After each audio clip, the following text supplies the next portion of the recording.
Greetings, respected viewers. I'm outside the Comedy Store in London. So this is perhaps the most innovative venue in British comedy, and it's solely dedicated to comedy.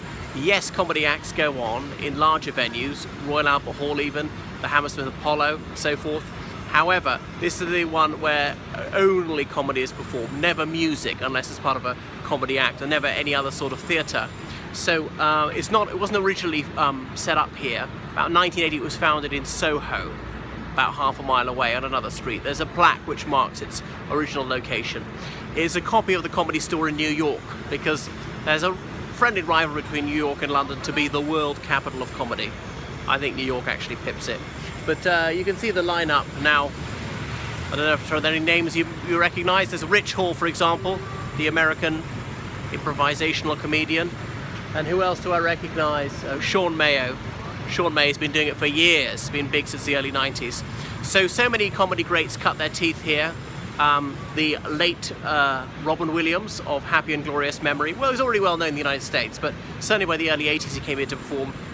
Ben Elton, Dawn French, Jennifer Saunders, Adrian Edmondson, Rick Mayall, Harry Enfield. I could be here all day. In the 90s was a bit of a craze for improvisation. I'm just trying to think. That bloke Paul Merton used to perform here, Angus Deaton, and on. So I shan't bore you.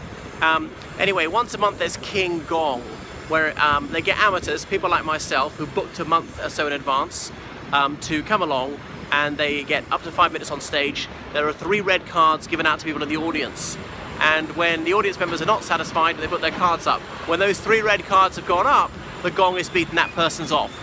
But supposing that person survives 5 minutes, then they will play the Hallelujah Chorus, or just the first bar, to show that person has made it. So there'll be up to 30 comedians trying to beat the gong.